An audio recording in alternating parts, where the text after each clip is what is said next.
እንደምን ከረማችሁ ውድ ተመልካቾቼ፣ ዶክተር አዲስ ነኝ። በዛሬው ዕለት ይዤላችሁ የቀረብኩት የመወያያ ርዕስ ሜኒንጃይተስ ወይም የማጅራት ገትር በሽታ የሚለውን ይሆናል። ይሄ ሜኒንጃይተስ ወይም የማጅራት ገትር በሽታ እያልን የምንጠራው ነገር ብሬናችንን ወይም አንጎላችንን ሸፍኖ የሚይዝ ሽፋን አለ። ወይም ይሄ እስከ አከርካሪ አጥንት ድረስ የሚዘረጋ ስፓይናል ኮርድ የምንለው አለ፣ ከላይ ከብሬናችን ጀምሮ ማለት ነው። ስለዚህ ይሄን የሚሸፍኑ ሽፋኖች በኢንፌክሽን በሚጠቁበት ሰዓት ወይም አንጎልን የሚሸፍኑ ሽፋኖች በኢንፌክሽን በሚጠቁበት ሰዓት የሚከሰተውን በሽታ የማጅራት ገትር በሽታ ወይም ሜኒንጃይተስ እየተባለ ይጠራል ማለት ነው።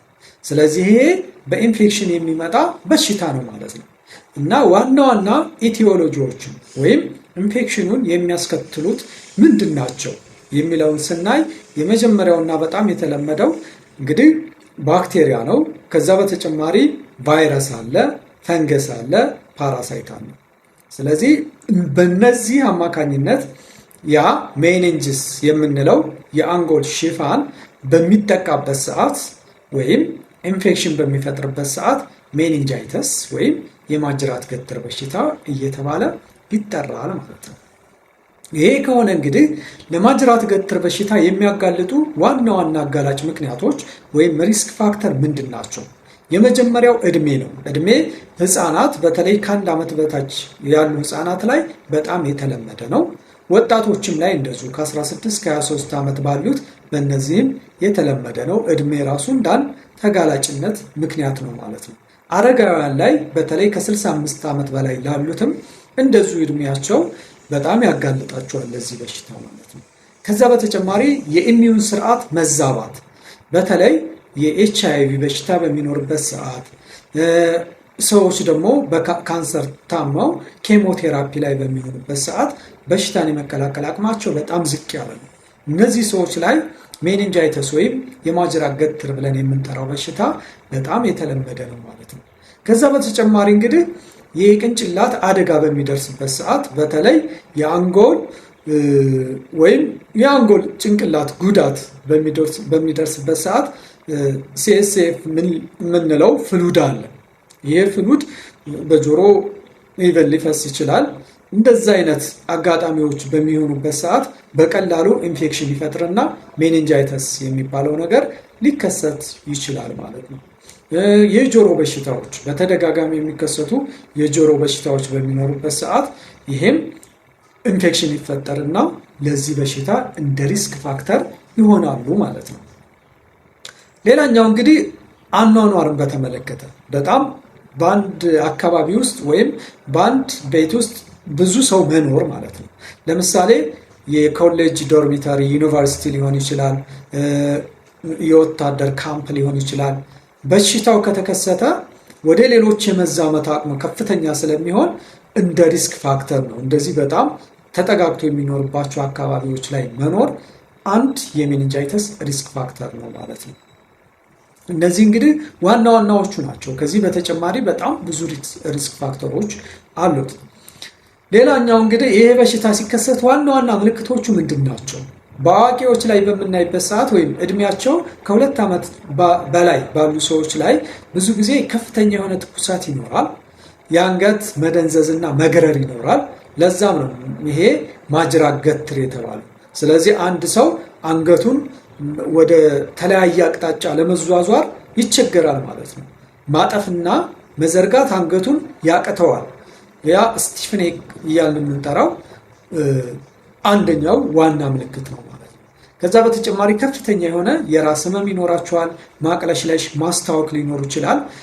እነዚህን የትኩረት ማጣት፣ እንቅልፍ መቸገር፣ ብርሃን መጥላት ወይም ፎቶፎቢያ የምንለው አለ። እነዚህ ዋና ምልክቶች ናቸው። አንዳንድ ጊዜ ደግሞ የቆዳ ሽፍታ ሊኖሩ ይችላል። እነዚህ እንግዲህ በአዋቂዎች ላይ የሚታዩ ዋና ዋና ምልክቶች ናቸው። በጣም ህፃናት ሲሆኑና ከ2 ዓመት በታች ሲሆኑ እንግዲህ ጡት ለመጥባት መቸገር፣ ማስጠላት፣ አይጠቡም፣ ጡት መጥባት ይቀንሳሉ ማለት ነው። ከዛ በተጨማሪ እንቅልፍ ማለት ድክም ማለት ይኖራቸዋል።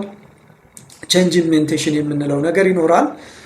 ከዛ በተጨማሪ ራሳቸው አካባቢ ላይ ይቺ ብን የምንትለው ፎንታኔል የምንላት አለች። የሷ ማበጥ ሊኖር ይችላል። በልጂንግ ፎንታኔል የምንለው ነገር ማለት ነው። እነዚህ ነገሮች ካሉ ዋና ምልክቶች ናቸው ማለት ነው። ስለዚህ ይህን በሽታ እንዴት እንከላከል ወደሚለው ስንመጣ ዋና መከላከያው ክትባት አለ። ክትባት መከተብ፣ በተለይ በልጅነት ጊዜ ልጆች የሚወስዱት ክትባት አለ። እሱም በአግባቡ መከተብ ለዚህ ለሜኒንጃይተስ በሽታ እንዳንድ መከላከያ ዘዴ ነው ማለት ነው። ንጽህና መጠበቅ፣ በተለይ ዶርሚተሪ ላይ፣ እነዚህ ዩኒቨርሲቲዎች ላይ ሊሆን ይችላል፣ የወታደር ካምፕ ላይ ሊሆን ይችላል፣ ተፈናቃዮች ላይ ሊሆን ይችላል። ንጽህና በአግባቡ ካልተጠበቀ ይህ በሽታ ከተከሰተ በቀላሉ ስለሚሰራጭ ማለት ነው። በተቻለ መጠን እንግዲህ ጤናማ የአመጋገብ ስርዓት መከተል እና እነዚህ የጆሮ በሽታዎች ካሉ በጊዜ ቶሎ መታከም እንደ ሪስክ ፋክተር ስለሆኑ የኤችአይቪ በሽታ ካለ ደግሞ ቶሎ መድኃኒቱን መጀመር መከላከያ ዘዴ ነው። አለበለዚያ በቀላሉ በሽታው ሊከሰት ይችላል።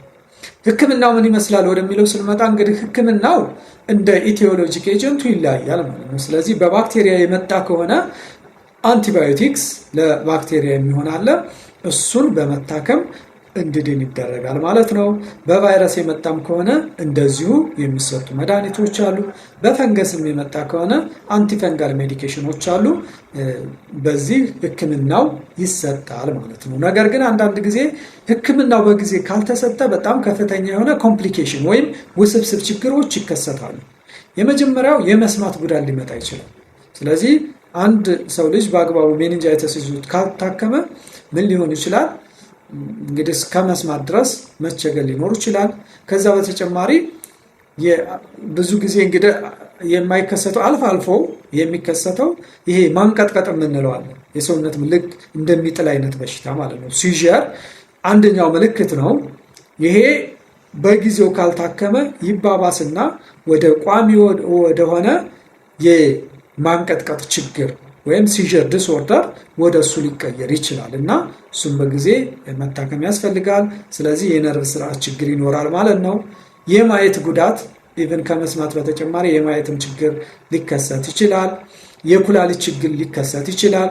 ከዛ በተጨማሪ ደግሞ በተለይ የትምህርትና የባህሪ ችግሮች ህፃናት ላይ የሚከሰት ከሆነ በትምህርት አቀባበላቸውም ላይ ችግር ሊያመጣ ይችላል እና እነዚህ ከዛ በተጨማሪ እንግዲህ እየገፋ ሲመጣ በጣም ኮምፕሊኬሽኑ ከባሰ እስከ ሞት ድረስ ሊያደርስ ይችላል ማለት ነው። ስለዚህ ለዛሬ ያለኝ ይህንን ይመስላል። ስላዳመጣችሁን እጅግ አድርጌ አመሰግናለሁ።